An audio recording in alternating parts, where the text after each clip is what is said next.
Boa noite, gente. Sejam bem-vindos ao nosso grupo de estudo do livro A Mente Vencendo o Humor.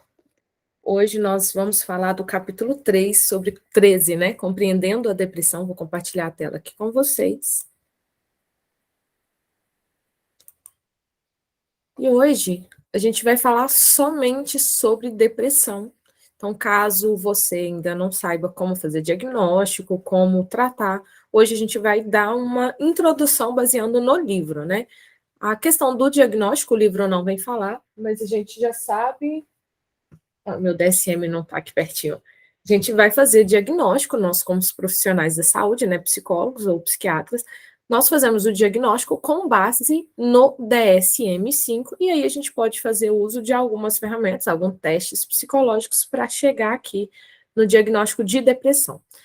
Geralmente, alguns já vêm no consultório com esse diagnóstico, feito segundo um médico aí, e aí a gente vai simplesmente fazer o tratamento a partir desse diagnóstico, outros não, e há necessidade. E aí, quando há a necessidade de fazer um diagnóstico, vamos basear aí o diagnóstico segundo o DSM-5.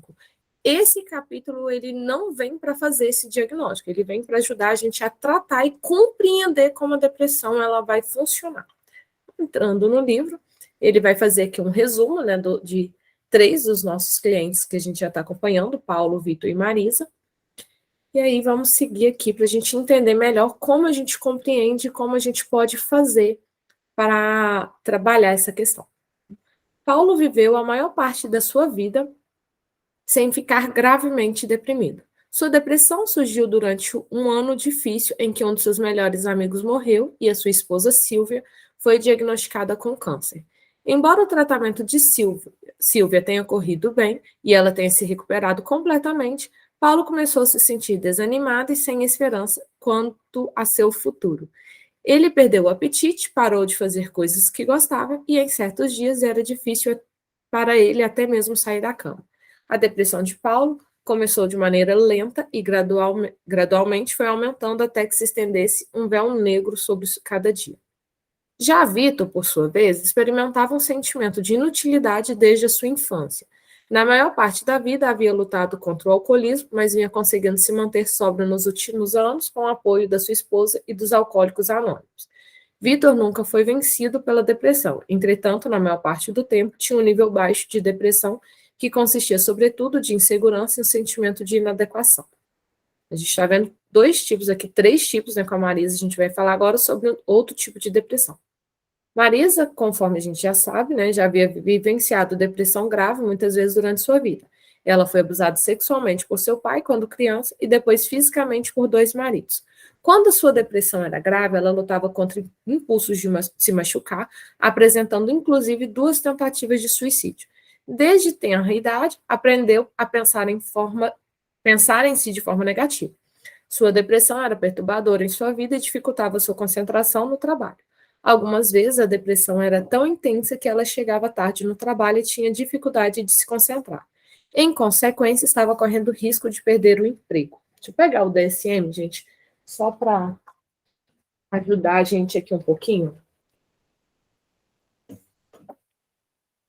Aqui o DSM, que é o nosso guia de diagnóstico, né, o manual de diagnóstico estatístico. A gente sabe que existem vários tipos de diagnósticos, existem vários níveis de depressão aí. Porém, isso somos nós, profissionais da saúde, que a gente sabe. Transtorno de depressão maior, distimia, a depressão recorrente. Porém, os nossos clientes, eles não sabem disso. Eles simplesmente acham que tem depressão e pronto, acabou. Ah, eu tenho depressão grave, eu tenho depressão assim, mas se resume em eu tenho depressão. E aqui a gente tem 3 exemplos, Paulo, Vitor, Marisa. Cada um tem um tipo de depressão aqui, uma intensidade de depressão diferente. Cada um desenvolveu, então a gente percebe que a depressão ela é diferente de uma pessoa para outra, na intensidade, na duração. E tudo isso a gente vai basear conforme o DSM ele traz para gente. Esqueci de marcar, né? Não marquei. Mas aqui, ó, acho que é na página 155 que ele vem falar sobre isso, transtornos depressivos, no DSM-5. A gente sabe que agora, esse ano, vai chegar o DSM, o TR, né, o 5TR, que são alterações, que é texto revisado sobre o DSM-5. Então, a gente vai começar a trabalhar em cima do TR, dos textos revisados. Mas, enquanto ele não chega no Brasil, o nosso guia de diagnóstico é o DSM-5 ainda. Então, nos baseamos hoje, nossa, esse embaçador é ruim, né? Hoje, dia 4, meu computador ele tá todo perdido. Hoje, dia 4 de janeiro de 2023, nós ainda aqui no Brasil baseamos o nosso diagnóstico no DSM-5. Quando o TR chegar no Brasil, a gente começa a basear o nosso diagnóstico em cima dele, tá?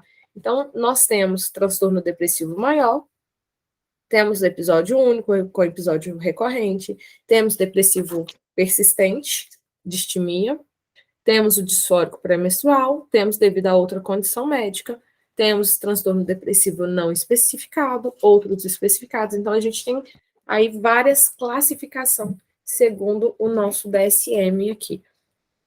Nós usamos o DSM, tá, gente? DSM para nos basear conforme aí, de acordo com o diagnóstico. Então, é importante que você, enquanto psicólogo, profissional da área da saúde, tenha um conhecimento básico do que é depressão. Então, eu estou partindo aqui como se a gente já soubesse, e essas pessoas já estão chegando até a gente com o diagnóstico de depressão, tá? Aí aqui a gente não está avaliando se é depressão grave, se é depressão leve, porque ele já veio com esse diagnóstico até a gente. Se for necessário, a gente faz o diagnóstico quando o nosso cliente chega até a gente, quando o paciente chega até a gente, e aí houver essa necessidade, nós fazemos. A gente pode fazer um dia à parte para falar sobre como fazer o diagnóstico, né? No semana que vem a gente vai falar sobre ansiedade, depois a gente vai falar sobre raiva, de outros humores. A gente pode fazer um dia específico para a gente falar sobre diagnósticos. No caso, a gente não vai ensinar exatamente, falar dos testes, mas a gente pode dar aquela base para a gente entender como funciona o diagnóstico de depressão. Hoje não é esse o objetivo. O objetivo hoje é falar sobre como compreender e como trabalhar isso. Lembrando que este livro, né, o manual aqui, nossa, agora fugiu o nome, gente. A Mente Vencendo o Humor, falei do DSM. O livro A Mente Vencendo o Humor, essa versão aqui, da capa coloridinha, né, ela foi feita para pessoas leigas e não para profissionais da área da saúde. Então, como eu disse, o objetivo não é diagnosticar, mas ajudar a trabalhar. Depois a gente pode fazer com a versão para pacientes, mas hoje não. No próximo vídeo eu vou tirar esse desembaçador. Deixa eu ver se eu consigo tirar agora. Porque... Deixa eu ver se eu consigo. Depois eu tento. Eu não me lembro como que faz. Depois eu vou tirar esse desembaçador para ficar melhor aqui. Porque assim não estou conseguindo mostrar direito, né? Mas conforme as 3 casos ilustram, a depressão ela tem diferentes faces. Pode ter início rápido ou lento, pode ser leve ou grave, pode acontecer uma vez ou muitas vezes durante a vida, ou pode até mesmo estar presente como um pano de fundo. No caso de Vitor, ele tinha mais ansiedade, mas a depressão estava ali também. Então, para os nossos clientes, é importante a gente perguntar como que ela iniciou, como que é o impacto na vida. Então, o livro nos traz aqui alguns espaços que eu não vou passar para a gente levar aí para os nossos clientes, tá bom? E é muito importante fazer isso porque traz resultados. Então, aqui ele traz para a gente aproveitar para aprender a identificar e avaliar os sintomas de depressão. A gente sabe que esses sintomas isolados não significam que isso realmente é depressão ou não. A depressão é um conjunto de sintomas, ela precisa de ter um tempo específico, ela precisa de uma intensidade. Então, tem todos os critérios diagnósticos. Como eu disse, a gente pode fazer depois um dia para a gente falar exclusivamente do diagnóstico de depressão, depois um dia de diagnóstico de ansiedade, mas hoje não é esse o objetivo. Então, com base nesse capítulo, nós não estamos fazendo o diagnóstico, e ele está falando aqui somente para o povo mais leigo. Então, a gente vai usar aqui apenas como base para a gente ajudar a identificar, para ajudar o nosso cliente a identificar. Embora as emoções geralmente enriquecem as nossas vidas, quando em excesso elas podem ser perturbadoras, tanto emoções positivas quanto negativas. Quando nós estamos tristes com alguma situação, isso pode ajudar a compreender o que é importante para nós e dar um significado às nossas vidas. Por exemplo, se estamos namorando alguém de quem gostamos e o relacionamento termina, geralmente nos sentimos tristes. Nossa tristeza nos ajuda a perceber o quanto aquela pessoa era importante para nós e o quanto gostaríamos que o relacionamento continuasse. Essas emoções nos levam a pensar sobre o que deu errado e o que poderíamos fazer de forma diferente da primeira vez para termos sucesso em nosso relacionamento. No entanto, se depois do rompimento de um relacionamento, nossa tristeza se desenvolver até uma depressão, podemos começar a nos sentir não merecedores de amor, sem esperança de que outra pessoa possa gostar de nós novamente. Podemos começar a ficar na cama e a evitar contato com outras pessoas. Em situações extremas, nossas emoções perturbam nossas vidas e acabam piorando ainda mais as coisas. Isso é um exemplo. Cada pessoa vivencia a depressão de uma forma um pouco diferente, portanto, o primeiro passo para compreender a depressão é avaliar com que frequência você experimenta os sintomas particulares, que em geral ocorre com esse transtorno. Então, a gente sabe que a depressão ela vai mudar aí de pessoa para pessoa. Então, para a gente começar, ele vem trazer para a gente um inventário aqui. E para esse inventário não é critério diagnóstico. Esse inventário ele é para medir o humor, para medir algumas situações dentro do que a pessoa está vivenciando ali dentro da depressão, tá? Mas esse inventário não é para fazer diagnóstico de depressão.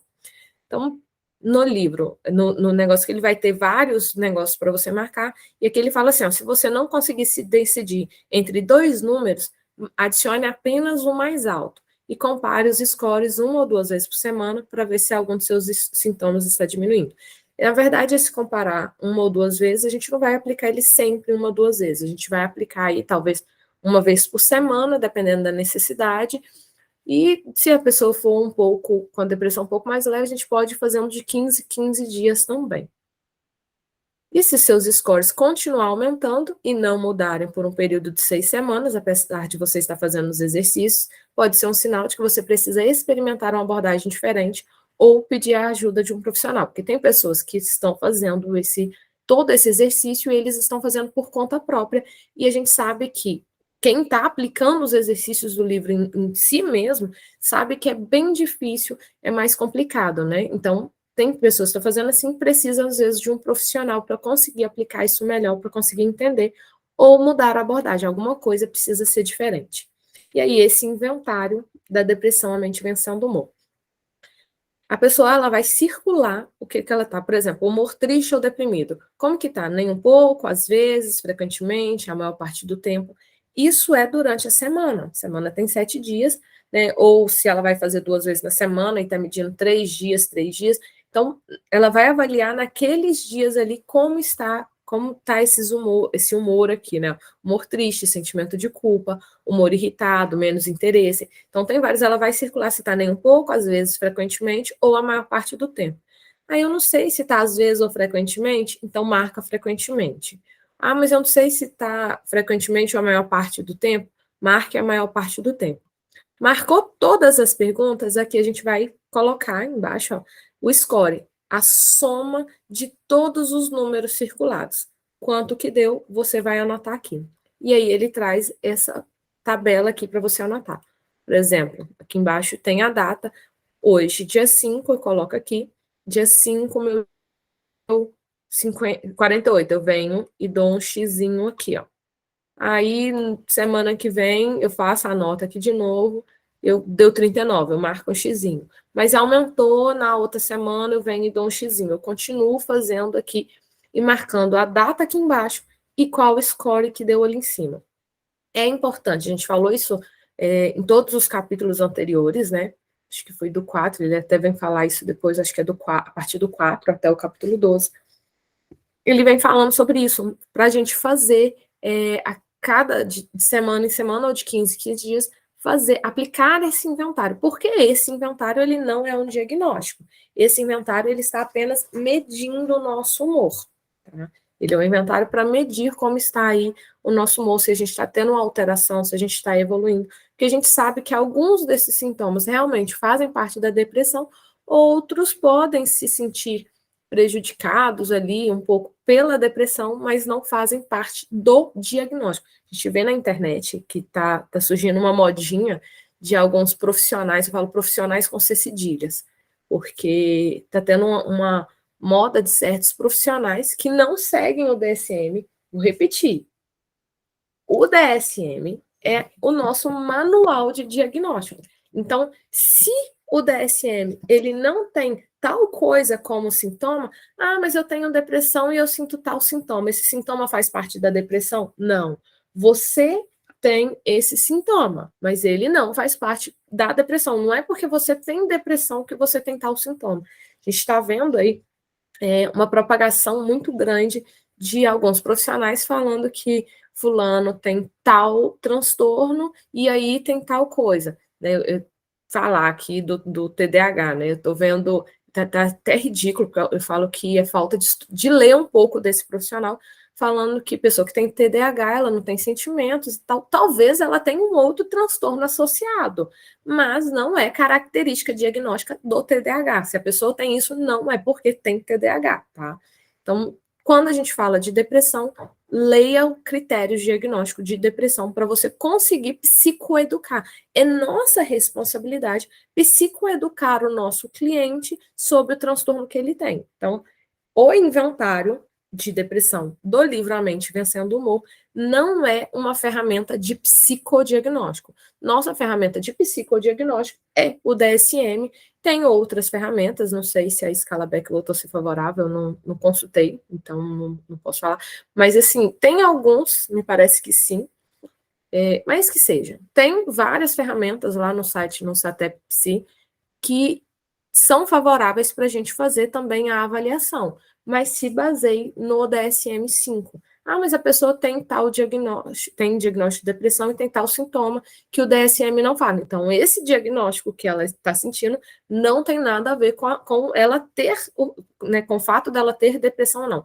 Gente, estou falando assim, não sei se vai ficar confuso, mas eu estou tentando esclarecer que os critérios para o diagnóstico de depressão não são vozes da minha cabeça, tá? São bem marcados dentro do nosso DSM-5 e nós, enquanto profissionais da saúde, enquanto psicólogos, vamos nos basear no DSM-5 para fazer o diagnóstico, tá? Enquanto nós temos o DSM-5, na hora que o Brasil liberar e chegar aqui para a gente o TR, aí sim vamos basear pelo TR. Então, novamente, o inventário de depressão, A Mente Vencendo o Humor e folhas de scores são instrumentos que você pode preencher periodicamente. Exemplo, toda semana ou 2 vezes por mês para acompanhar as mudanças de humor e não para diagnosticar, entendeu? Para acompanhar mudanças de humor. Os scores do inventário de depressão não são usados para diagnosticar depressão. Olha o livro, deixando bem claro que não é diagnóstico. Se você acha que está deprimido, pode levar o seu inventário de depressão preenchido a um profissional da área de saúde. As suas respostas no inventário ajudam a informar o clínico sobre as suas experiências, de modo que ele possa fazer um diagnóstico e discutir com você os tratamentos disponíveis. Os sintomas que você avalia no inventário são mudanças cognitivas, comportamentais, emocionais e físicas, assim como nós descrevemos no capítulo 2. Então, não são critérios diagnósticos, são apenas para a gente controlar ali e medir as mudanças que há no humor do nosso cliente e para ele também conseguir perceber em casa, né? Você pode deixar isso com ele e ele pode preencher isso em casa, ou você pode preencher dentro da sua sessão com o cliente, ou você pode dar para ele enquanto ele aguarda na recepção, ali na sala de espera, ele também pode preencher isso. Então, não tem uma regra. Pode aplicar em casa, na sua sala de espera, ou vocês dois podem aplicar juntos dentro do consultório. Não é certo nem errado. Não há certo nem errado. E aí a gente falou, né, no capítulo 2, então a figura 13 aqui, ela ilustra o perfil de sintomas. Por exemplo, o pensamento. pensamentos negativos sobre si mesmo, pensamentos negativos sobre experiências na vida, pensamentos sobre o futuro, estados de humor deprimido, triste, irritado, culpado, reações físicas, dificuldade para dormir, comer menos ou mais, sentir-se culpado, e comportamentais, afastar das pessoas, fazer menos atividade, dificuldade em começar a fazer as coisas e baixa motivação. São alguns sintomas. Isso aqui também está fechando algum diagnóstico? Não, isso aqui é apenas informativo para a pessoa entender que, opa, eu posso ter uma depressão, então eu preciso procurar uma ajuda profissional, tá? Ela pode tentar, se ela quiser, a gente, né, não é obrigado por lei ninguém a procurar terapia, então ela pode, se ela quiser, apenas aplicar aqui os exercícios do livro que ela vai se beneficiar muito. Porém, se tiver a ajuda de um profissional, a gente sabe que a gente consegue alcançar isso de maneira talvez muito melhor. Talvez não. Como a depressão ela se manifesta de maneira única em cada pessoa, pode ser que ela sozinha consiga também um resultado maravilhoso. Porque as pessoas são únicas, as pessoas são subjetivas, isso é subjetivo, né? Cada um tem ali a sua maneira de reagir. Então, gente, se ficar confuso, ou se não entendeu, se não concordar, pode deixar no comentário, que aí a gente discute melhor, a gente vai falar sobre, a gente quando vocês participam, me ajudam a preparar uma aula, um conteúdo muito melhor para vocês, né? Igual eu falei a respeito de fazer aí um dia para a gente falar sobre o diagnóstico, critérios para o diagnóstico de depressão. A gente pode fazer aqui sobre alguns encontros para a gente falar sobre os critérios de diagnóstico dos principais transtornos. Caso vocês quiserem, fala, deixa no comentário, porque tem dias que eu não consigo acessar o chat ao vivo. Então, deixa no comentário, manda no Instagram, manda no WhatsApp, manda no Telegram, que vocês têm interesse. Porque se vocês tiverem interesse, legal, aí a gente pode fazer alguns encontros para fazer isso, tá bom? Então, pensamentos e depressão. Aaron Beck, né, eu acredito que vocês já saibam disso, já que estamos fazendo um grupo aqui de TCC. Se você não sabe, a gente vai aprender isso agora. Mas Beck foi o pioneiro na compreensão moderna da depressão. Nos anos 60, Beck demonstrou que a depressão ela era caracterizada por padrões de pensamento que, de fato, mantinham o humor deprimido. Né, quando ele criou a TCC para a depressão. O objetivo dele não era criar uma abordagem, ele queria mostrar como a psicanálise ela era eficiente. E ao pesquisar isso, ele viu alguns padrões na psicanálise que não estava fazendo muito sentido, e daí, por consequência, foi criando-se a TCC. Mas não era objetivo, né? E aí ele criou um livro que é excelente, que é a respeito da depressão. Então, é um livro muito bom mesmo. E a gente pode até utilizar ele, como eu falei, na questão do critério de depressão, para a gente falar um pouco sobre tratamentos. Acho que vai ser bem interessante. Mas, assim, Beck foi o pioneiro para modificar a visão da psicologia em si em relação à depressão. Por exemplo, ele observou que quando nós estamos deprimidos, tanto os pensamentos negativos a respeito de nós mesmos, de nossas experiências e do nosso futuro, tudo isso são modificados. Né? A gente tem pensamentos negativos, os nossos pensamentos começam a girar tudo em torno do negativo. Autocrítica, negatividade generalizada e desesperança.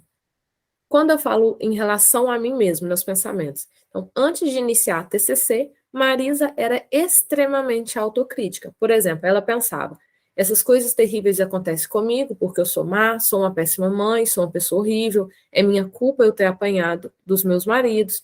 Então, os temas subjacentes a esses pensamentos eram não tenho valor, não mereço ser amada e não sou boa. Então, a gente começa a pesquisar, a buscar quais são as crenças que Marisa desenvolve através disso aí, né? A gente vê aqui a crença de desvalor, a crença de desamor. Então, assim, a gente vai trabalhar essas crenças através ali buscando. E aí, como que a gente chega a isso? Com os capítulos anteriores. No capítulo 12, a gente falou sobre. No 11, a gente falou sobre crenças intermediárias, né, que são os pressupostos subjacentes. No 12, a gente falou de crenças nucleares. Crenças nucleares. Então, a gente precisa estar aí, quando chegar para trabalhar com o nosso cliente com o diagnóstico de depressão, a gente precisa estar ali desde o capítulo 4, acho que o capítulo 4, 3, 4, para a gente já começar a partir para o tratamento em si. Então, a gente vem com todas essas ferramentas para ajudar o nosso cliente. Então, quase todas as pessoas, quase, porque não são todas, tá? Então, quase todas as pessoas deprimidas têm pensamentos autocríticos. Ah, mas eu tenho depressão e não tenho. Por isso que ele coloca quase todas, não são todas. Tem pensamentos autocríticos. Esses pensamentos são prejudiciais porque contribuem para a baixa autoestima, baixa autoconfiança e problemas de relacionamento. Ah, ter baixa autoestima, baixa autoconfiança e problemas de relacionamento são pré-requisitos para a depressão? Não. Porém, quase todas as pessoas deprimidas têm esses sentimentos ali envolvidos. Mas não é o que, porque eu tenho baixa autoestima, que eu estou com depressão. Tá? Não é, baixa autoestima não significa que eu tenho depressão. Pode ser que sim, mas pode ser que não. Porque às vezes a pessoa pode olhar e falar assim: ah, então, se eu tenho isso, se eu tenho isso e isso, é depressão. Não, a gente precisa de vários critérios para fechar o diagnóstico. Um sintoma isolado não fecha diagnóstico de nada, de nada, de nada, de nada. Tá? Então, pensamentos negativos sobre essas experiências. A gente falou aqui sobre eu mesmo, como eu me sinto, sobre as experiências da vida. Gente, essa parte é legal a gente voltar no capítulo 12 sobre crenças nucleares, porque a gente falou sobre crenças nucleares relacionadas a mim, o outro e sobre o futuro, né? Eu acho, não me lembro aqui agora, Gil. Mas, assim, é bem legal você voltar ali no estudo de crenças nucleares para você conseguir fazer esses exercícios. Vou confirmar aqui agora que eu estou falando. Sobre si mesmo, sobre outras pessoas, sobre o mundo, não sobre o futuro. Acho que na terceira edição, a Judith Beck traz um pouquinho sobre o futuro também, mas é sobre o mundo. Por isso fiz essa correção, porque eu imaginei que poderia estar falando errado. Então, mas é importante a gente ter essa ideia aqui sobre as crenças nucleares e as crenças intermediárias, porque quando nós estamos trabalhando esses pensamentos aqui, negativos, às vezes não são somente pensamentos negativos disfuncionais, às vezes são crenças nucleares, e aí quando são crenças nucleares, lembra dos exercícios passados, que a gente sabe que é uma necessidade, que é um trabalho um pouco mais profundo para a gente trabalhar isso, tá bom? Então, aqui é uma compreensão ampla, mas esse capítulo não anula os outros capítulos, ao contrário.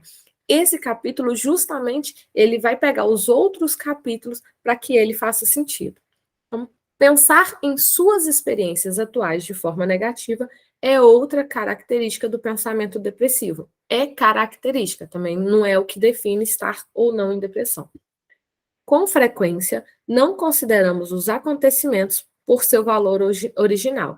Interpretamos ou distorcemos eventos que ocorrem à nossa volta. Por exemplo, quando um amigo, parente ou colega de trabalho está falando, podemos pensar que essa pessoa é negativa, má ou crítica, muito embora possamos não encarar dessa forma quando não estamos deprimidos. Então, quando a gente está deprimido, a gente vai ter ali uma visão diferente daquela pessoa, porque como o Paulo fala, né, como se tivesse uma nuvem negra tampando ali, como se a gente vê, né, a gente começa a ver através das lentes, essa é a palavra que o autor usa no capítulo passado, sobre as lentes dessa crença, desses pensamentos.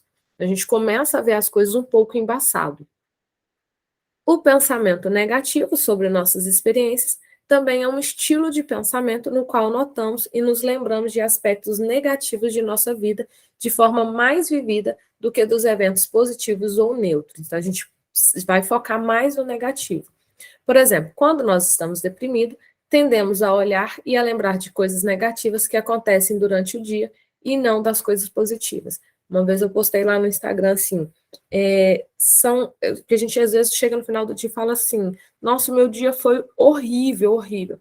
E se a pessoa for avaliar, né, ela for usar aqueles outros exercícios que a gente fez, né, no RPD, por exemplo, o acontecimento durou 30 minutos, 10 minutos, e ela ficou o dia todo remoendo aquilo ali. Mas, na verdade, o evento negativo aconteceu numa parcela minúscula de um dia enorme. Então, a pessoa fica remoendo, porque a gente tem essa tendência de focar no negativo. Independente se você está com depressão ou não, nós temos... acho que a gente aprendeu isso desde novos, né? A focar sempre no negativo. Quando uma criança faz algo errado, a gente fala, não pode fazer isso. Tipo, tem 1000 coisas para a criança fazer, a gente foca no que ela não pode fazer, em vez de focar em outras coisas, né? Ou se a pessoa erra tem um vídeo na internet que eu já vi também várias vezes que é muito sobre isso, que a cara coloca a tabela de matemática, né, do número 9, e aí ele coloca ali e ele erra um. E quando ele erra, todo mundo começa a zoar ele. Ele fala assim, gente, tem 10 contas aqui, eu errei uma, ninguém me parabenizou pelas 9, só me criticaram por essa uma. E a nossa vida, ela é assim em relação a tudo. Tem 10 coisas boas e uma coisa ruim. A gente anula as coisas ruins para dar ênfase a essa. A gente anula as coisas boas para dar ênfase nessa coisa ruim, né? Independente de o diagnóstico de depressão ou não. A diferença é que, fora do diagnóstico, eu consigo ver essa coisa ruim e deixar passar e vida para frente, vida que segue. A pessoa com diagnóstico de depressão, essa única coisa, ela começa a dominar ali a vida dela durante todo o dia. E isso que é o que começa a incomodar. E aí também tem os pensamentos negativos sobre o futuro. Sobre o futuro. Durante sua primeira sessão de terapia, a falta de esperança de Paulo foi revelada pela seguinte afirmação: de que adianta o resto da vida será repleto de doença e morte? Depois da batalha bem-sucedida de sua esposa contra o câncer e da morte de seu bom amigo Luiz, Paulo começou a achar que a sua própria vida e a vida das pessoas próximas e ele seriam uma sequência de tragédias culminando na sua morte. Ele era incapaz de projetar qualquer coisa que não fosse um futuro sombrio. Então, tudo do Paulo se girava em torno do futuro ser resultante apenas, ter de resultado apenas a morte. Quando estamos deprimidos, imaginamos que o futuro será muito negativo. Essa previsão ou a antecipação de que os acontecimentos irão acabar de forma negativa é chamada de desesperança. Exemplos desse tipo de pensamentos incluem: vou estragar tudo, ninguém vai gostar de mim, não serei bom nisso. Uma atitude negativa em relação ao futuro também pode se manifestar em pensamentos como: nunca vou sair dessa depressão, do que adianta tentar, não vou melhorar. Podemos prever que uma conversa não correrá bem, que um novo relacionamento não dará certo, que um problema não será resolvido ou que não há saída para a depressão. Em sua forma mais extrema, a desesperança pode estimular pensamentos suicidas. Esses são pensamentos comuns em todas as pessoas? Não, mas são pensamentos mais comuns que se manifestam, tá? Lembre-se, aqui o livro ele é mais básico porque ele serve para ensinar os nossos clientes. Aqui ele dá um exercício para a pessoa identificar se o pensamento é em relação a mim, a experiência ou o futuro. E aqui ele tem uma correção, né, para saber se a pessoa está entendendo isso aí. Apliquem também para vocês psicoeducar. Lembre-se que a função de psicoeducar o cliente é nossa, tá? Ah, ele pesquisou na internet, ele já veio com tudo. Tá, então você vai fazer a psicoeducação ali e corrigir os erros que a internet colocou para ele, vai corrigir os erros, porque às vezes ele vem diagnosticado pelo amigo, que também tem depressão, e o amigo talvez nunca foi no médico, nunca fez terapia. Então, a gente tem essa função de psicoeducar o nosso cliente, isso é função nossa. E aí, esse exercício aqui, eu achei ele bem legal para a gente psicoeducar em relação a isso, se é sobre mim, se é sobre as minhas experiências ou se é sobre o meu futuro. E aí, tratamento para depressão. Então, a boa notícia é que depressão pode ser superada, e a maioria das estratégias ensinadas neste livro foi originalmente desenvolvida para ajudar as pessoas a vencer a depressão. Então, depressão tem tratamento. Pesquisas sugerem que a ativação comportamental e a terapia cognitiva são dois dos métodos mais eficazes para ajudar as pessoas a melhorar e a se manter bem. Juntas, essas duas abordagens são com frequência referidas como terapia cognitivo-comportamental. Então, se você fala que é da terapia cognitiva comportamental, você está errado. É terapia cognitivo, com o comportamental. Corrija isso, gente. Porque se nem vocês, profissionais da área, está sabendo aí como que fala a nossa abordagem, por favor, me ajudem. Me ajudem. A gente precisa ter aí uma ideia do que a gente está trabalhando. Tem muito profissional, já vi muito profissional falando que trabalha com terapia cognitiva. Terapia cognitiva, ela foi criada lá atrás, mas ela foi sendo modificada, então hoje a gente trabalha com terapia cognitivo-comportamental. A não ser que você não trabalhe com a terapia cognitivo-comportamental, né? Eu trabalho com a TCC. Só uma correçãozinha aí para a gente ficar atento a isso. Então, as pessoas que unicamente tomam medicamento estão em maior risco de recaída futura do que aqueles que combinam medicamento com intervenções cognitivas e comportamentais. Por quê? O medicamento em si, sozinho, ele não resolve nada. Ele vai manter um equilíbrio ali, bioquímico, mas a gente está trabalhando com transtornos emocionais, cognitivos, então não vai resolver. Porque se a gente está falando que são pensamentos, o remédio ele não vai fazer o pensamento parar. Tá bom? Então, precisa do medicamento? Em muitos casos, sim, precisa. Não são todos, mas em muitos casos, sim. Porém, se está com um cliente que ele está fazendo ali terapia, isso vai chegar muito no nosso consultório, tá bom? Pessoas que falam assim, eu já faço tratamento com remédio há tantos anos. Se o remédio tivesse funcionado, você não precisaria estar há 20 anos aí fazendo tratamento. Há alguns transtornos que há necessidade do medicamento para o resto da vida. No caso da depressão, não precisa de medicamento para o resto da vida. Então, o medicamento, ele tem ali um prazo estipulado também para fazer efeito. Não tem necessidade da pessoa ficar pro resto da vida tomando remédio. Se ela está tomando remédio já faz 5, 10 anos, já é aí um sinal incrível de que o remédio não está funcionando. Ela está tomando remédio à toa. Se você está deprimido, é melhor começar pela ativação comportamental. E aí ele descreve a ativação comportamental por último, porque quando chegar nessa sessão, já pode fazer os exercícios descritos durante algumas semanas antes de avançar para os outros capítulos. Gente, sobre medicamento. Medicamento é dado pelo médico psiquiatra, não é o clínico, não é o ortopedista, não é o cardiologista.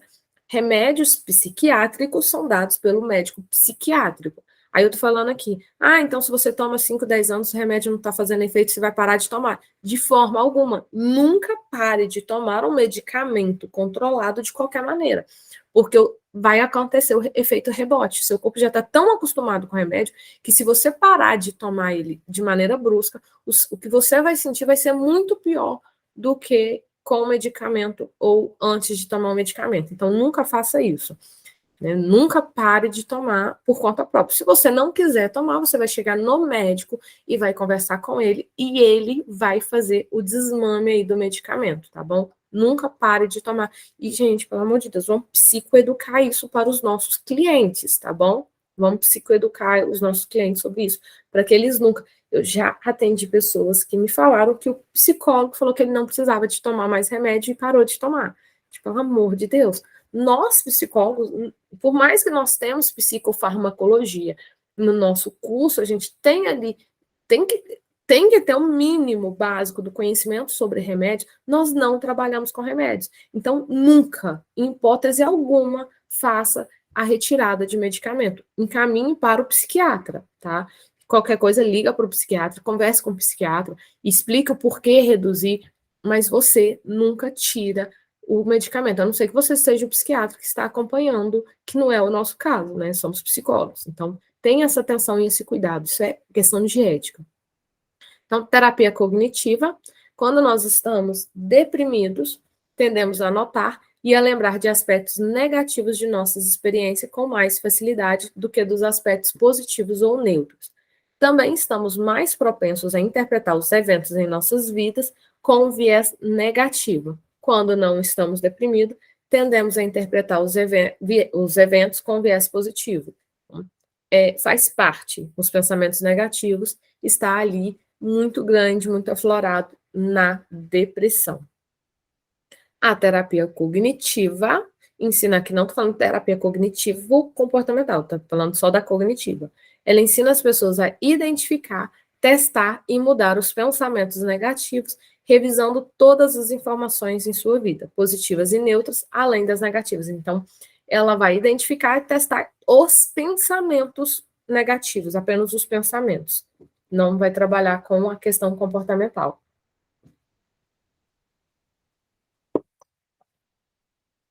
Medicamento. Embora os medicamentos possam ajudar a tratar a depressão, nem todas as pessoas se beneficiam com os remédios. O terapeuta ou outro profissional da saúde pode recomendar uma consulta com um psiquiatra ou médico, que poderá avaliar se o medicamento é útil ou não para você. O outro médico aqui, gente, como a gente está falando de transtornos psiquiátricos, seria talvez o neurologista, tá? Um neuropsiquiatra, para fazer essa avaliação ali. Como eu sei que o medicamento vai me ajudar? Isso aí também é com a questão do médico. Então, diferente de muitos medicamentos, antidepressivos com frequência levam de 2 a 4 semanas para atingir o efeito benéfico. Então, a gente também tem que ter esse entendimento. Porque às vezes a pessoa fala assim, eu tomei o medicamento, mas já tem uma semana e eu não tive efeito. É de 2 a 4 semanas para ele começar a ter um efeito benéfico. E como você pode não responder de forma positiva ao medicamento prescrito inicialmente, pode levar cerca de 8 semanas ou mais para que alcance um nível terapêutico ideal. Uma desvantagem dos antidepressivos é que muitos deles têm efeitos colaterais desagradáveis, sobretudo quando se toma a primeira vez. Os efeitos incluem boca seca, sonolência, alteração de peso. A gente sabe que alguns desenvolvem, né? Tem várias piadinhas no meio da psicologia sobre tomar antidepressivo e perder a libido. A gente sabe que o antidepressivo, a grande maioria deles tem efeitos colaterais. Isso aí a gente precisa que o médico faça esse aviso para o cliente, mas assim, muitos não fazem.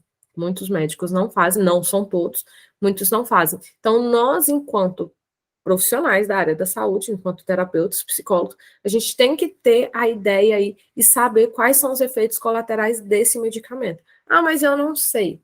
Pega o celular e dá um Google na hora para mostrar ali, psicoeducar o seu cliente, tá? Que é um efeito do medicamento.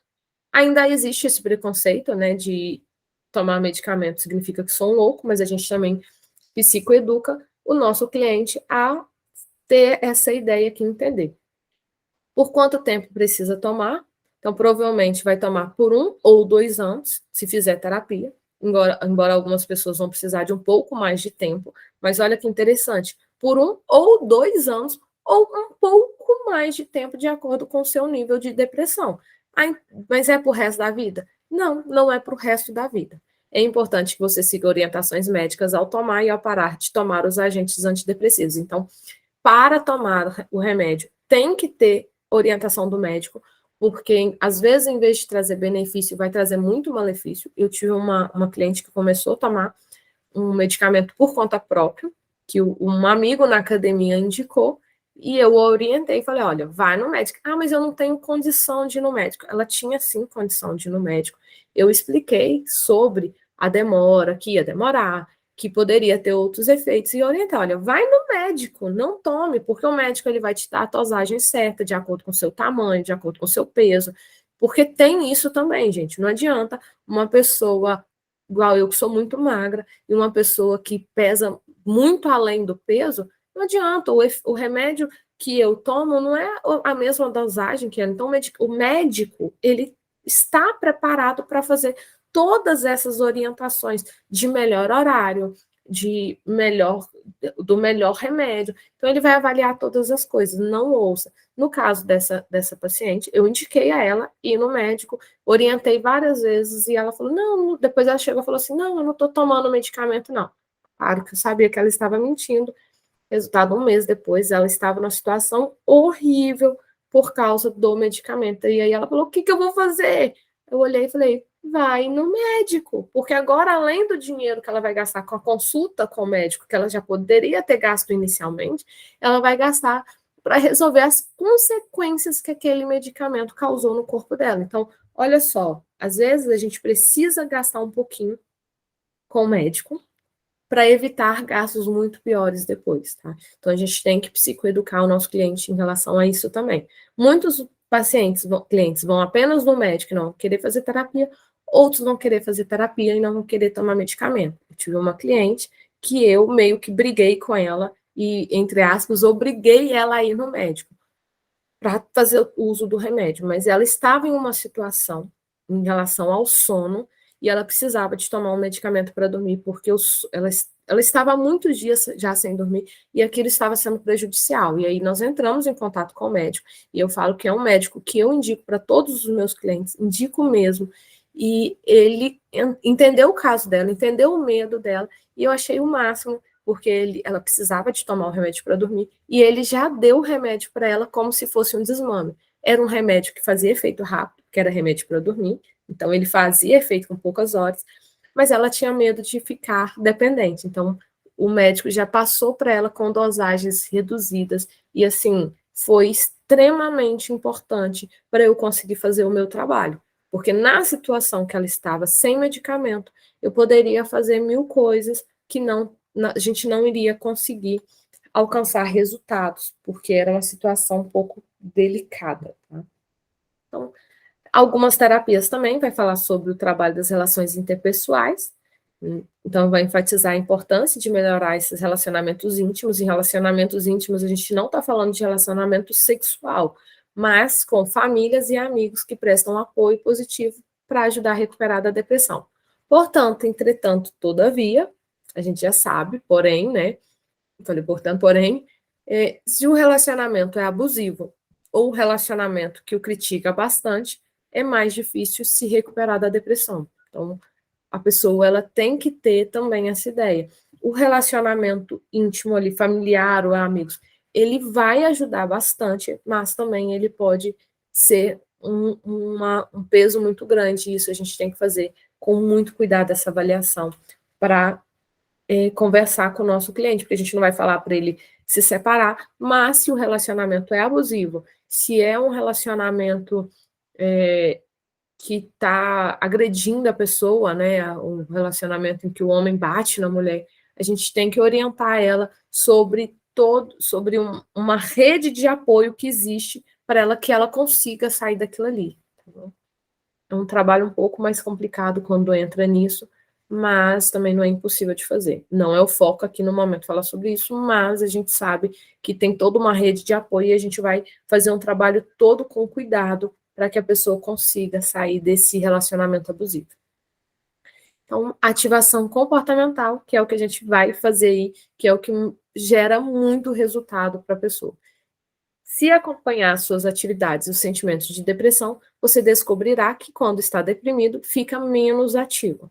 Por essa razão, uma parte importante da recuperação da depressão é aumentar o número de atividades que você realiza todos os dias. Ainda mais importante que o número de atividades são os tipos e a qualidade de atividades que realizamos.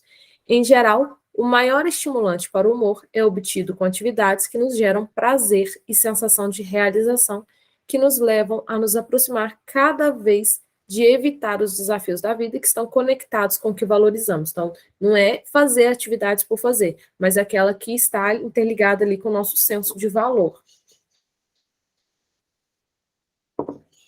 E você pode usar um registro de atividades para acompanhar suas atividades e descobrir que elas afetam o humor. Se fizer esse registro durante uma semana, isso ajuda a identificar o que você está fazendo quando se sente mais e menos deprimido, além de identificar suas atividades e estados de humor. O registro de atividade pode ser usado como um guia para ver as mudanças em seu comportamento, como pode ajudá-lo a se sentir melhor. Isso é bem interessante. Olha, eu marquei no meu livro físico, esqueci de marcar aqui. O Paulo colocou aqui a hora, de 6 às 7, de hora em hora, de 7 às 8. Colocou na segunda-feira o que ele faz, né? E qual o nível do humor. O humor que ele está avaliando, depressão. Então, ele colocou atividade e avaliou o estado de humor de 0 a 100. Então, quando ele acorda, a gente percebe que ele acorda com 60, 70, a depressão dele está forte quando ele acorda, menos no sábado, que ele consegue acordar aí com 40. Na quarta-feira, na sexta-feira, ele consegue baixar bem ali o nível, tendo 20, na sexta-feira ele tem até 10, aí a depressão está bem baixa. Já no sábado, ele consegue ter momentos na vida em que ele tem 0 de depressão. Por exemplo, olha, na quarta-feira, quando ele está caminhando, ele tem depressão 20. Aqui, ó. Tem depressão 20. Já no sábado, quando ele está almoçando, indo ao parque, jogando bola com as crianças, caminhando com o cachorro, ele está com 0 de depressão. No domingo, relaxando com Silvia, a depressão está apenas em 10. Então, ela existe, mas nesses momentos, nessas atividades específicas, Paulo está com uma depressão muito baixa, com um nível de depressão muito baixo. Isso é muito importante, por isso que é legal a gente fazer essa atividade aqui, essa tabela com o nosso cliente, para que ele consiga ver. Às vezes você não precisa fazer isso aqui, mas quando a pessoa fala assim, eu tô, na hora que eu tenho um momento do meu dia que eu sinto que eu tô muito mal, você pode falar com ele, tá? Quais são os momentos mais? Eu tenho uma cliente, por exemplo, que ela consegue identificar, olha, eu acordo com depressão, eu durmo com ansiedade. E aí a gente começou a avaliar o que ela está fazendo. Durante o dia, diz ela que tem tanta coisa para fazer que ela não sente aí nenhum estado de humor que está alterando. Ela tem alguns picos, mas ela já consegue identificar quais são. Ela já chegou com esse diagnóstico de depressão. E o médico dela brigou com ela agora por fim, que ela já faz acompanhamento médico há muito tempo para tomar o medicamento. E ele brigou com ela, olha, você está com depressão recorrente, a depressão ela vai e volta o tempo inteiro, então você vai fazer terapia, senão eu não te atendo mais. E claro que ele atende, mas ele brigou bastante com ela para ela fazer terapia, para parar de sentir, ter esses momentos em que a depressão vem. Ela já consegue identificar que ela acorda com depressão e ela dorme com ansiedade. E ela fala, todas as vezes que eu estou ali na minha cama, me aumenta e eu estou com um nível, não estou falando depressão e ansiedade como diagnóstico, mas como estado de humor, tá, gente? Aqui ele está avaliando nesse quadro, tá? Nesse quadro, ele está avaliando o estado de humor. Olha aqui, ó, humor que eu estou avaliando, depressão. Não está avaliando o diagnóstico, tá bom? No caso dessa paciente, que eu estou falando em específico, ela tem o diagnóstico de depressão recorrente. Ela tem aí uma depressão recorrente. Mas ela está avaliando o sintoma de depressão, o humor depressivo e o humor ansioso. E aí, um lembrete muito importante de como usar o registro de atividade. É bem interessante a gente observar. Nomeie o humor que você está avaliando. Qual é o humor que você está avaliando? No caso de Paulo, ele está avaliando a depressão. Eu estou avaliando a culpa, eu estou avaliando a raiva, então nomeie.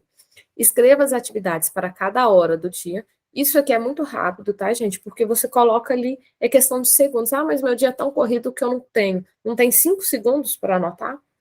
Para cada hora, avalie o humor entre 0 a 100, como sendo 0, que eu não tenho aquele estado de humor, e 100 sendo o máximo.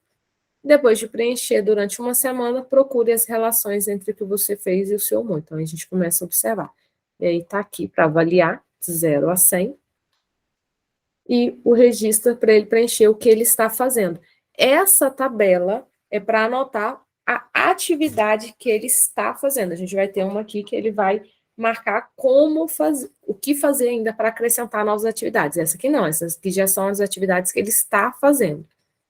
Tem aqui as perguntas, né? Se o humor melhorou, se as atividades afetaram o humor, para ele começar a avaliar o estado de humor. Tem um exemplo aqui do Paulo, a gente não vai ler, mas são exemplos para ele aprender a avaliar o estado de humor dele durante a semana.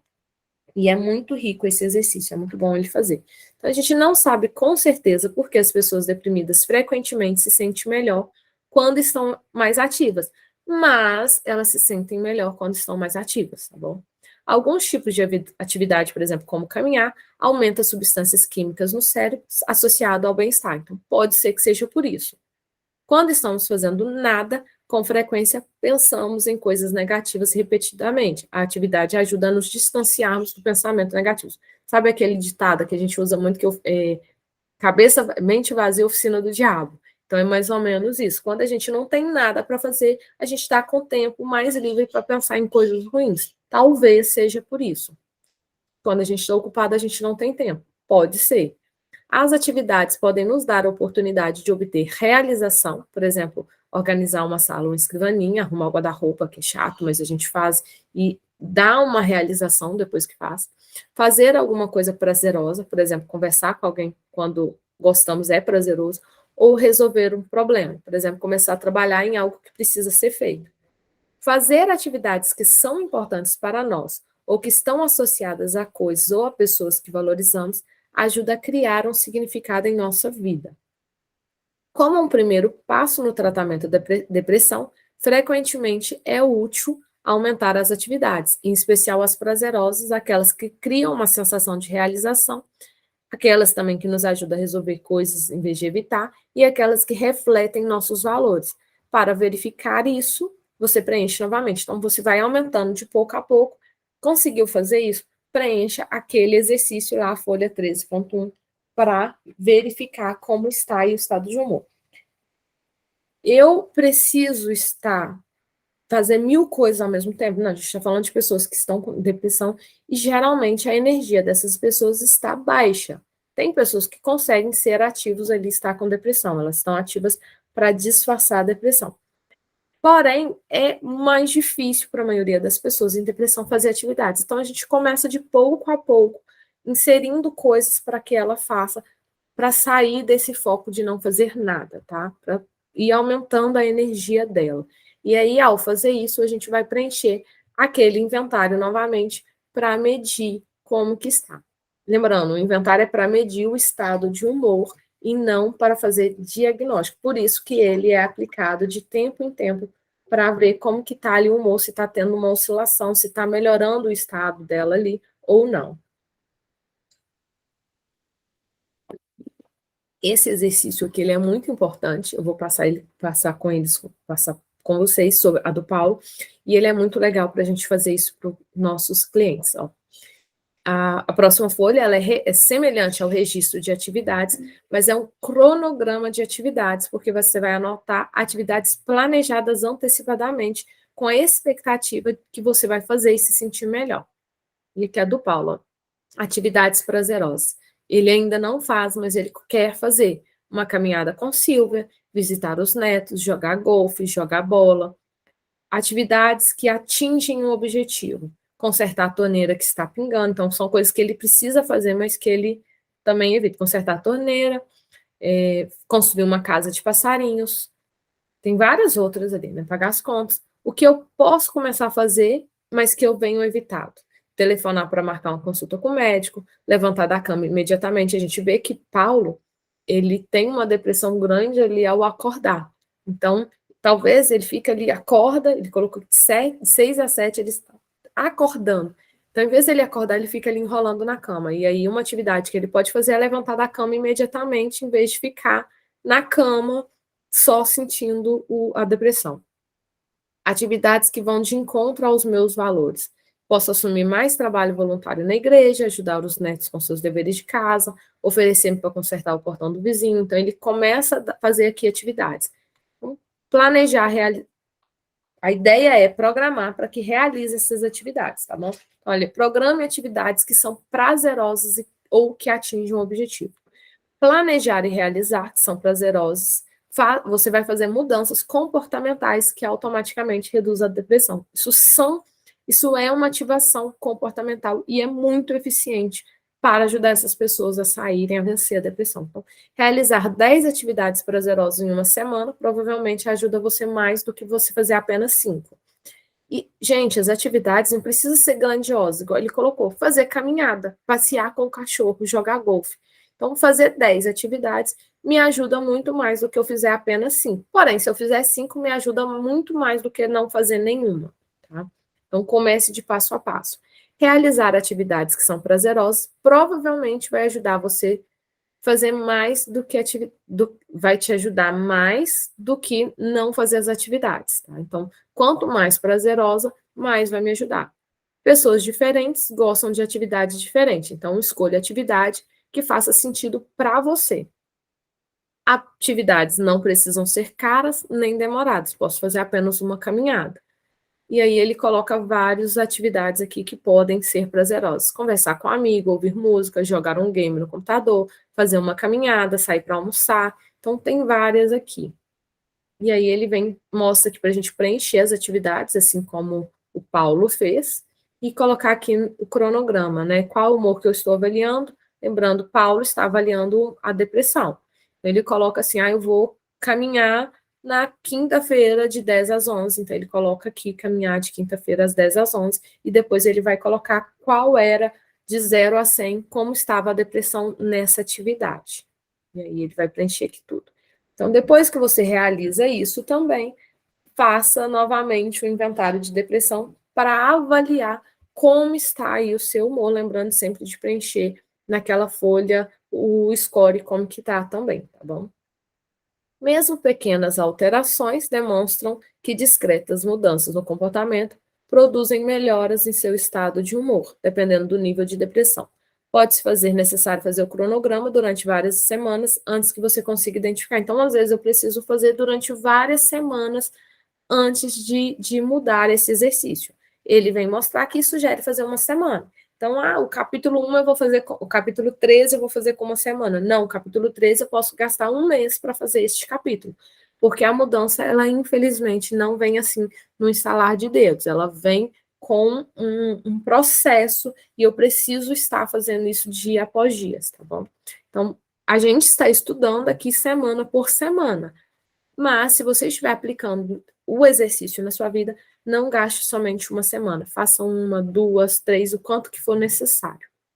E aí tem algumas perguntas sobre o cronograma para a gente finalizar já esse capítulo. Mas, assim, é um capítulo que eu estou passando ele rápido, mas é um capítulo que te exige tempo. Gente, faça com tempo e me conta o que vocês estão achando, se está tendo resultado, o que vocês estão achando, se vocês vão realmente fazer isso ou não.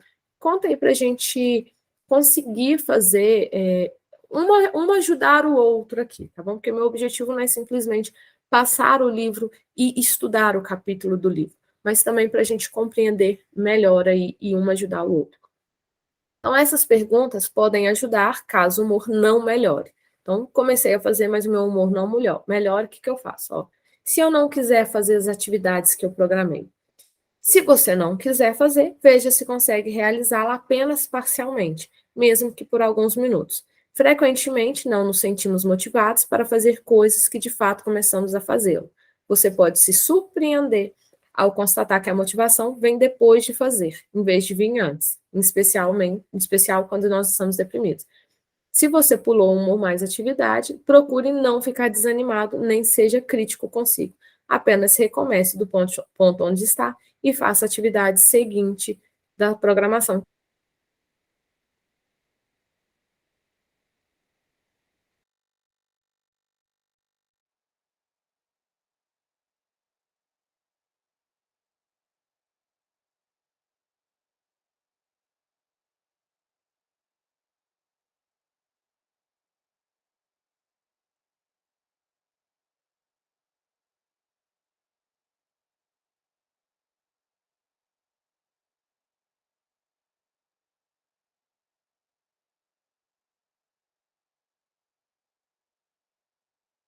Pouco, depois preciso fazer a fisioterapia para recuperar os movimentos. Então, há um processo na depressão também. Não é de uma hora para outra que eu vou conseguir fazer as coisas.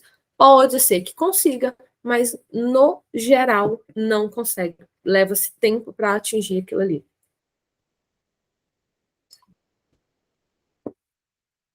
Aí, se eu não gostar das atividades tanto quanto eu gostava antes, ok, tá tudo bem. Ele vem até falar aqui do Paulo, até porque você está vendo pelo viés da depressão. Então, você experimenta, mas não gosta, tá, você pode. Por exemplo, o Paulo, ele era apaixonado com golfe. E ele poderia ter falado, isso não é bom porque eu não me divirto mais. Não, Paulo preferiu falar assim, foi melhor eu ter jogado golfe do que ficar em casa me sentindo triste. Então, eu posso não gostar dela como eu gostava antes, porque eu ainda estou vendo pelo viés, pelo olhar da depressão, pelas lentes da depressão. Mas é melhor fazer isso do que antes, que você estava apenas em casa se sentindo triste, usando aqui, como o Paulo falou. Tá? Então, faça, modifique a tarefa, não tem problema, mas eu não gostei, não gosto mais, eu quero fazer outra coisa. Ok, faça outra coisa, mas apenas faça. E se eu não gostar das atividades? Observe. Esse aqui foi o maior, né? Porque se você não gostar das atividades, observe o que passa na sua mente enquanto realiza atividades. Se estiver fazendo algo que achava que seria agradável e ainda assim estiver pensando nas coisas negativas, você não vai desfrutar. Então, mude o foco do seu pensamento.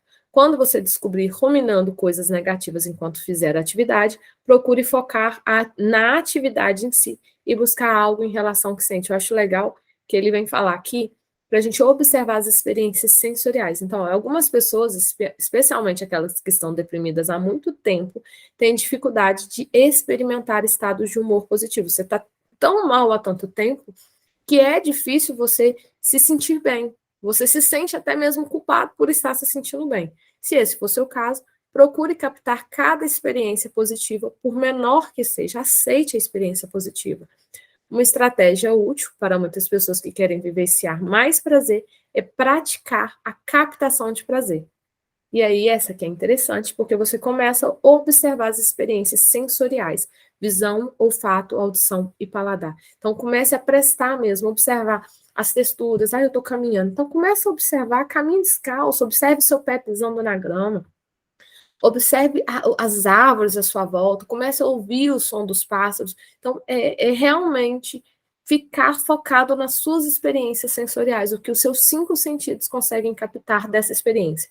Você vai perceber que quando começar meu pensamento, peraí, deixa eu ouvir o pássaro cantando. Mude o foco, como se a gente fosse uma estação de rádio. Começou a focar nos pensamentos negativos, observe os cantos dos pássaros, observe a textura ali daquela experiência. Se você está comendo, a textura dos alimentos, o sabor, talvez até mesmo o som que você faz ao mastigar aquele alimento. Observe tudo, o cheiro, a visão, as cores daquele alimento. Comece a observar as experiências sensoriais que essa atividade te dá. Com o tempo, fica mais fácil experimentar estados de humor positivo com maior regularidade por períodos mais longos. Entre no espírito de saborear pequenas partes. Então, dê crédito às coisas pequenas, porque você ter o crédito à depressão por muito tempo. Né? O nosso cliente deu crédito à depressão por muito tempo. Então, permita também dar crédito a pequenas experiências positivas. É importante executar o cronograma de atividades por várias semanas até que os scores do inventário de depressão demonstrem alguma melhora. Então, faça e sempre ali, de semana por semana ou de 15 em 15 dias, preencha o inventário para medir o seu humor. Lembre-se que não é um diagnóstico, está medindo o humor. Depois que você achar mais fácil realizar mais atividades durante o dia, provavelmente estará pronto para aprender e praticar as habilidades ensinadas do capítulo 5 a 12. Eu falei 4, mas do capítulo 5 a 12, o que produz melhoras adicionais em seu estado de humor. Quando estiver se sentindo melhor e seus scores estiverem mais baixos do que quando começou, vá até o capítulo 5 e conheça os passos seguintes. Enquanto você aprende a dominar as novas habilidades, continue a realizar os tipos de atividades que o ajude a se sentir melhor. Como eu disse, o capítulo 13 vem completar tudo aquilo que a gente fez nos capítulos anteriores. Então, é importante nós, enquanto profissionais, conheça todos os exercícios, né? Desde o capítulo 2 mesmo, que já vem falando ali sobre as partes, né? Como o ambiente, o comportamento, o pensamento, tudo está um interligado ao outro, e como que os outros exercícios ajudam, como que a gente avalia o humor, como a gente avalia o nosso pensamento, como a gente avalia o nosso comportamento, como a gente modifica tudo isso para ter resultados positivos. E aí a gente finaliza o capítulo 13, lembrando que nós não falamos de como fazer diagnóstico, a gente está falando sobre como compreender a depressão. E aqui a gente finaliza, semana que vem a gente vai falar sobre como compreender a ansiedade. E a gente não está falando de diagnóstico de depressão, nós estamos falando sobre sintomas, como compreender já depois que vem um diagnóstico, como a gente compreender os estados de humor que estão envolvidos ali dentro. Depois, como eu disse, a gente pode fazer um dia à parte para a gente falar sobre o diagnóstico, os critérios de diagnósticos de depressão, segundo o DSM-5, ou se o DSM-TR já tiver chegado, a gente pode falar sobre os critérios novos, né? Mas enquanto ele não chega, a gente utiliza como base o DSM-5. Então, gente, é isso a palavra-chave desse capítulo 2411, TCC 04. E a gente finaliza a nossa aula, o nosso encontro de hoje, Anotem as palavras-chave, porque no último capítulo eu vou compartilhar um link lá, né? Falta agora só mais 3, que é o capítulo Compreendendo a Depressão, ó, Compreendendo a Ansiedade, o próximo, Compreendendo estados de... Compreendendo a ansiedade, compreendendo a raiva, culpa e vergonha, e finalizar com mantendo os ganhos e experimentos aí por mais tempo. Então, estamos finalizando, é isso. Deixa no comentário se gostou, se está fazendo sentido para vocês, se você quer que a gente faça aí um dia para falar sobre o diagnóstico, né, sobre como fazer, sobre os critérios de diagnóstico que nós utilizamos. Se vocês não querem, se vocês não acham interessante. E obrigado por assistir, uma boa noite para vocês. Quem está assistindo gravado, obrigado também, né? Um bom dia, boa tarde. Deixe também nos comentários. Gente, lembrando, se você não inscreveu no canal, inscreve aí, dá um joinha, ativa as notificações para o YouTube entender que o conteúdo é relevante, continuar distribuindo aí para outros profissionais. Compartilha também, né, com seus amigos psicólogos, com seus amigos terapeutas, o nosso conteúdo.